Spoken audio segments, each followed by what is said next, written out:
বলেন তো আমার নবীজির একমাত্র কলিজার টুকরা মেয়ের নাম? মাশাআল্লাহ, মাশাআল্লাহ, অ্যাপ্রিশিয়েটেড। আর একবার, নবীর সবচাইতে কাছের, মায়ার, ভালোবাসার, আদরের, সবচাইতে কলিজার টুকরা সন্তান, সেই মেয়েটার নাম কি? ফাতেমার স্বামীর নাম? আওয়াজ কমে গেল, কোনো স্বামীর নাম? লাস্ট প্রশ্ন, তাদের ফ্রম দেয়ার ফ্যামিলি, তাদের পরিবার থেকে, তাদের এই সিলসিলার থেকে দুইজন পুত্র সন্তান হয়েছিল। পুত্র সন্তান দুইজনের নাম কি কি বলেন তো? বলেন সবাই মারহাবা। হাসান এবং হোসাইন রাদিয়াল্লাহু তাআলা আনহুমা। আপনারা মুরব্বীরা এসেছেন, আপনাদেরকে দেখলে আমি বড্ড আবেগী হয়ে যাই।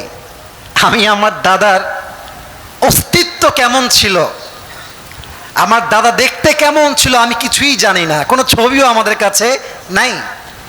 তা আমার সামনে মুরব্বী দেখলে আমার কলিজা ঠান্ডা হয়ে যায়। আমার মনে হয় আমার দাদা আমার সামনে বসে বসে আমার ওয়াজ শুনছে। আজকে দাদা বেঁচে থাকলে হয়তো বা কলিজাটা ঠান্ডা হয়ে যেত যে আমার নাতি আছে কোরআন থেকে এত হাজার মানুষের সামনে তাফসীর পেশ করছে, আমার দাদা বেঁচে নাই। আপনারাই আমার দাদা। নবীর সঙ্গে হাসান আর হোসাইনের সম্পর্ক এত মধুর ছিল, বলার কোনো ভাষা নাই। আচ্ছা, বাচ্চাদেরকে মাঝে মাঝে, আপনারা কেউ আমার চেহারা দেখবেন না, আমার দুই হাত দেখেন, আপনার শুধু নামটা বলবেন যে এই পজিশনটার নাম কি। দেখবেন মাঝে মাঝে বাচ্চাদেরকে আমরা এইরকমভাবে কাঁধে নিয়ে ঘুরে বেড়াই। এটাকে কি ঘোড়া বলে? ঘোড়া। বলেন সবাই কি বলে? একদিন নবীজি ঘোড়ার মতো এভাবে আছেন। এখানে জায়গাটা শর্ট তো আমি বুঝাইতে পারতেছি না, কিছু দেখা যায় তো? দেখা যায় না?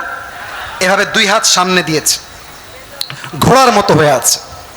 হাসান সামনে, হোসাইন পেছনে নিয়ে ঘরের মধ্যে এমনি এমনি ঘুরতেছে।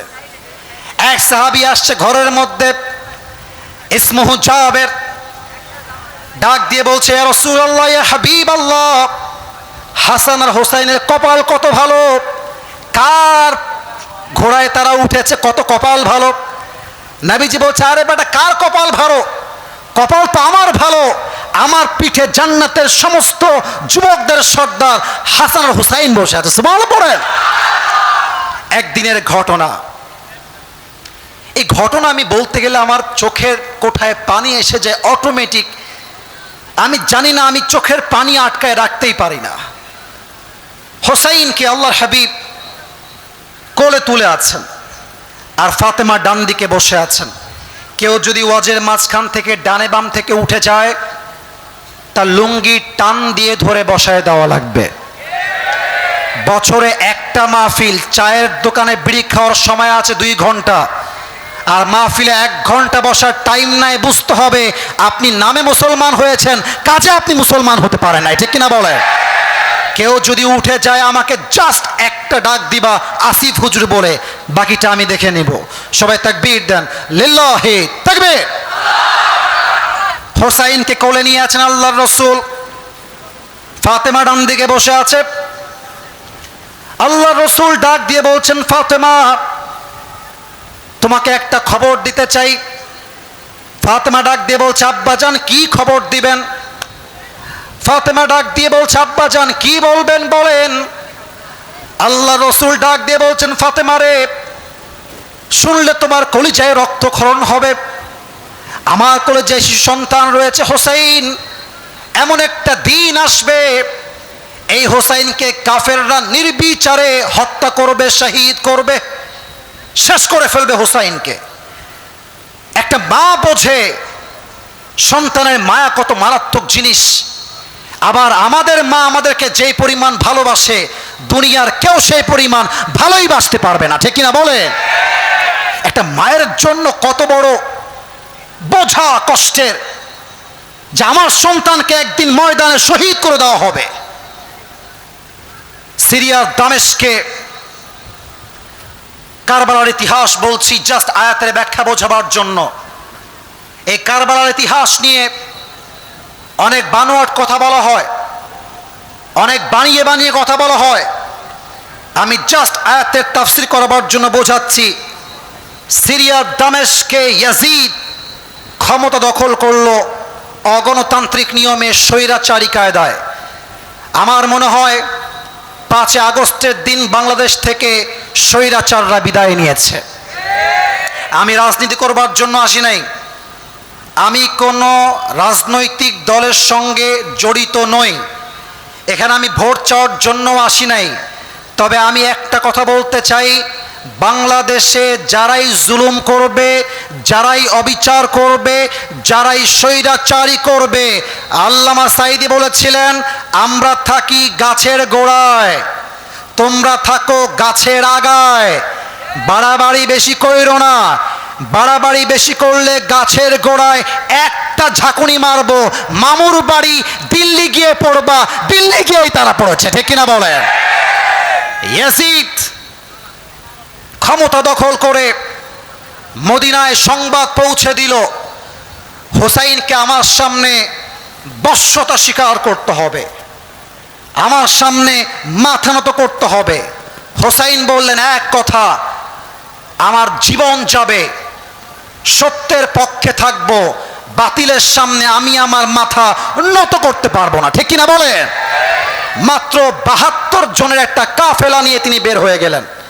সবাই আমার 2 হাত দেখেন, বলেন সবাই, মোট কয়জনের কাফেলা? ডানে একটু উত্তর আসতে পেয়েছি, আর একবার, let's try to be active. কয়জন?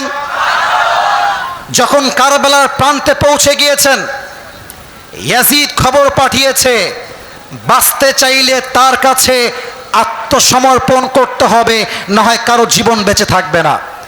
হুসাইন রাদিয়াল্লাহু তাআলা আনহু ফজরের নামাজের পরে সংবাদ পৌঁছে দিলেন, তোমরা যদি বাঁচতে চাও, তোমাদের জীবন যদি বাঁচাতে চাও, আমার সঙ্গে যুদ্ধের কোনো প্রয়োজন নেই, তোমরা বাসায় ফিরে যাও।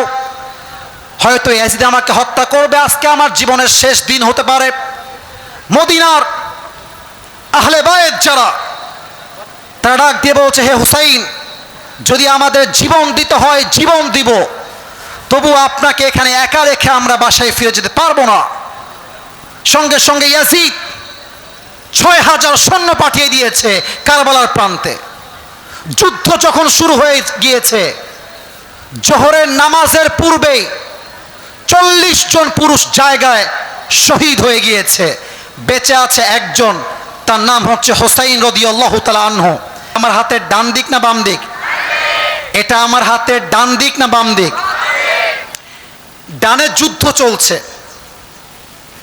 তো বগুড়ার মাটি এমন একটা জায়গা যেখানে আমি কখনো টাইমের হিসাব করি নাই, একমাত্র কারণ সব জায়গায় টাইম দিয়ে নয়, মাঝে মাঝে ভালোবাসা দিয়েও তো হিসাব করতে হয়। আর একটা সত্য কথা বলতে চাই, বগুড়ার মানুষ কিন্তু খুবই স্ট্রেইট ফরওয়ার্ড, ভালোবাসলে আই লাভ ইউ, না হয় তোমার গোনার কোনো টাইম আমার কাছে নাই, ঠিক কিনা বলেন? মুনাফিকি স্বভাব তাদের মাঝে নেই।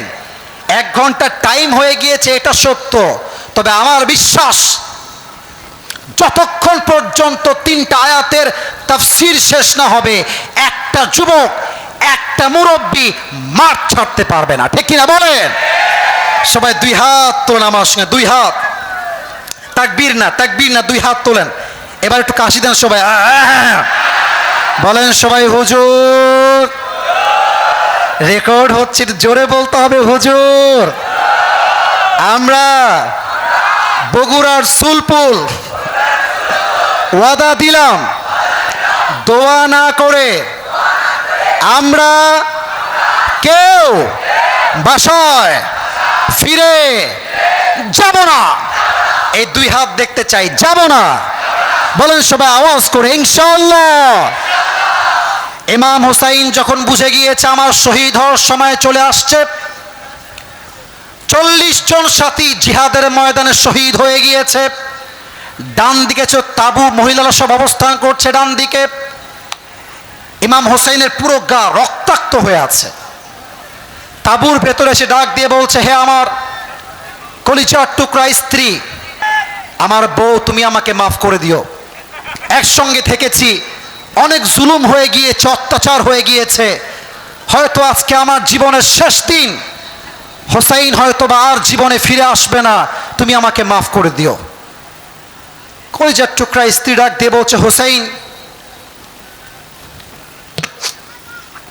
আল্লাহর রাস্তায় জীবন দেওয়ার জন্য আপনি যাচ্ছেন, আপনাকে আটকায় রাখার মতো কোনো ক্ষমতা আমার কাছে নাই।